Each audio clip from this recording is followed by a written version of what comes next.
Welcome back to functional programming. अब हम बात करेंगे डिफ़ॉल्ट आर्गुमेंट्स के बारे में। फंक्शन डेफिनेशन में आप पैरामीटर्स बना सकते हैं हैविंग डिफ़ॉल्ट वैल्यूज़। सपोज़ आप फंक्शन कॉल से वैल्यूज़ प्रोवाइड नहीं करते पैरामीटर्स के लिए, तो उस केस में डिफ़ॉल्ट वैल्यूज़ का यूज़ होगा। चलिए इसे डिटेल में समझते एग्जाम्पल्स के थ्रू। टोटल कॉस्ट एक फंक्शन है जिसमें दो पैरामीटर्स है, एटम्स एंड करेंसी। दोनों पोजिशनल आर्गुमेंट्स है। करंटली एटम्स के ऊपर वैल्यूज़ मेथड का यूज़ किया गया है, इसलिए एटम्स की वैल्यू एक डिक्शनरी होगी because values is a method of dictionary and इसका यूज़ डिक्शनरी के ऊपर किया जाता है। वैल्यूज़ मेथड सभी वैल्यूज़ फेच करेगा from the given dictionary and then सभी वैल्यूज़ को सम अप किया जाएगा by using the sum built in function. जो भी सम आएगा उसे असाइन किया गया है to the local variable total. On the next line total cost is, इस मैसेज के साथ टोटल को एंड इनपुट करेंसी को प्रिंट किया गया है। This is the dictionary we have on line number 5। Global scope में प्रेजेंट है। Cart is the dictionary name and इसमें की वैल्यू पेयर्स हैं। Keys are nothing but item names apple, banana and orange and these are values 1.00, 0.75 and 1.25। चलिए total cost function को call करते हैं। So let's call this function. इसमें दो arguments हमें पास करने पड़ेंगे, पोजिशनल आर्गुमेंट्स। सो पोजीशन यहाँ पे मेंटेन करना पड़ेगा। एटम्स की वैल्यू होगी एक dictionary, so I will pass the cart dictionary here containing item names and their prices.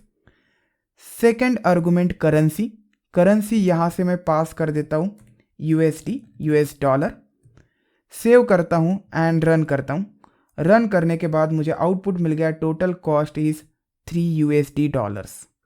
So card को पास किया गया एटम्स में। सो एटम्स में एक डिक्शनरी आ गई, this is nothing but pass dictionary and then सभी वैल्यूज़ को फेच किया गया by using values method. So 1.0 आ गया, 0.75 एंड 1.25। सपोज आप कीज मेथड यूज़ करते हैं तो सभी कीज़ आपको मिलेगी एप्पल, बनाना एंड ऑरेंज। एक लिस्ट इससे हमें मिलता है। सपोज आप कीज़ का यूज़ करते हैं तो इसमें आपको एप्पल पहला वैल्यू मिलेगा, दूसरा वैल्यू बनाना मिलेगा, तीसरा वैल्यू ऑरेंज मिलेगा। जब आप वैल्यूज़ का यूज़ करते हैं, ये एक मेथड है एंड इसे कुछ इस तरीके से कॉल किया जाता है। Items is nothing but a dictionary name, then dot notation and then the method name values. So values क्या करेगा, सभी वैल्यूज़ कलेक्ट करेगा। पहली वैल्यू है 1.00, दूसरी वैल्यू है 0.75 and third one is 1.25। Then इस लिस्ट को, इस कलेक्शन को फीड किया गया है to the sum built in function. Sum built in function इनका सम करेगा, जो भी सम होगा उसे असाइन करेगा to the total variable. So total में वैल्यू आ गई 3.0 इनका सम एंड करेंसी के लिए वैल्यू इनपुट आई है विच इज़ यूएसडी। सो इसीलिए हमें प्रिंट करके मिला 3.0 यूएसडी।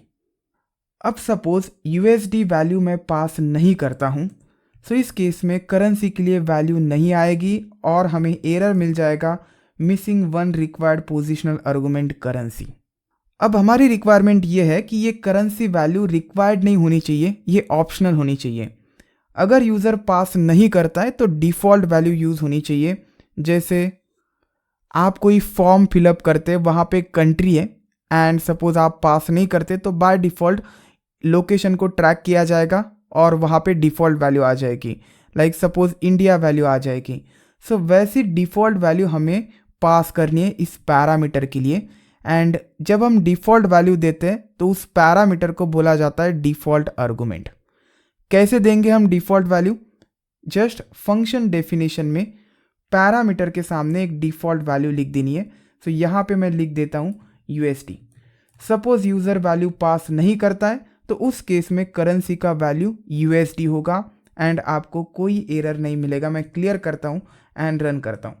जस्ट यहाँ पे मैंने असाइनमेंट ऑपरेटर का यूज़ करके वैल्यू असाइन किया है to the parameter and we got the output, total cost is 3.0 USD. Suppose आप वैल्यू पास करते हैं, मैं पास करता हूँ यहाँ पे INR, तो इस केस में INR इस वैल्यू का यूज़ होगा या USD का यूज़ होगा। तो इस केस में INR का यूज़ होगा। अगर आप वैल्यू पास करते थ्रू द फंक्शन कॉलर तो डिफ़ॉल्ट वैल्यू ओवरराइड हो जाएगी, इसकी ज़्यादा प्रायोरिटी होगी।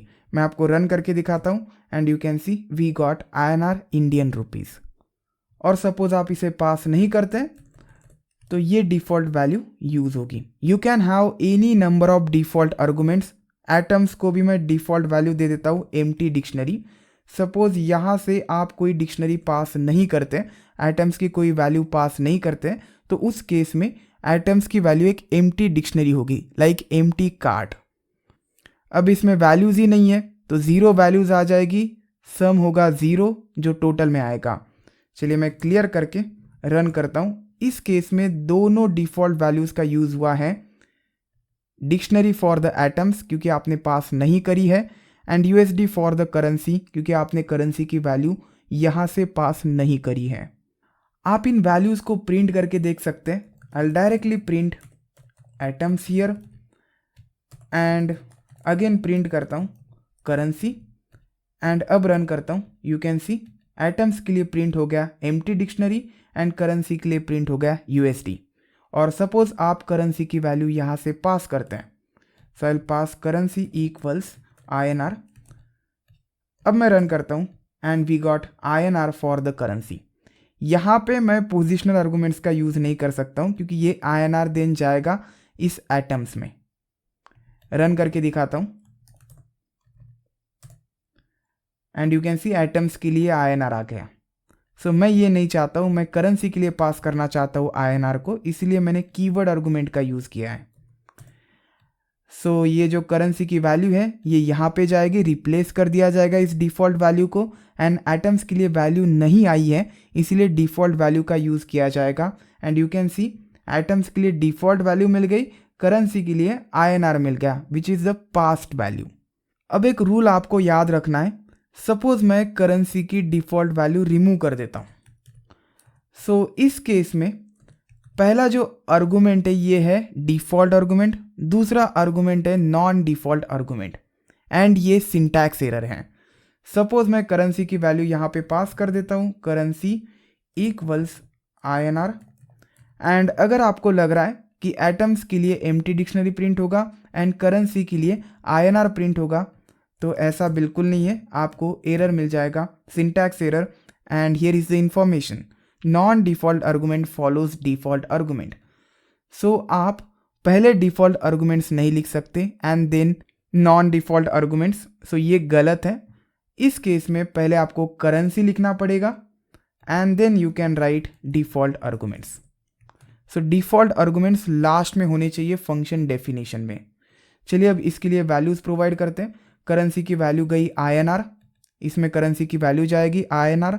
एटम्स के लिए वैल्यू नहीं गई है इसीलिए डिफ़ॉल्ट वैल्यू का यूज़ किया जाएगा। क्लियर करता हूँ, रन करता हूँ, कोई एरर नहीं। Default value for atoms and currency के लिए INR which is past value. Suppose मैं ये वैल्यू रिमूव कर देता हूँ एंड अब रन करता हूँ। Missing one required positional argument currency, currency के लिए वैल्यू नहीं आया है। सपोज मैं यहाँ पे पास कर देता हूँ INR। पहले मैंने कीवर्ड आर्गूमेंट का यूज़ किया था, अब मैं पोजिशनल आर्गूमेंट का यूज़ कर रहा हूँ। सो पहले पोजीशन पे ये वैल्यू जाएगी, करेंसी में INR जाएगा, कोई प्रॉब्लम नहीं है, करेक्ट वैल्यू पास होगी इस केस में।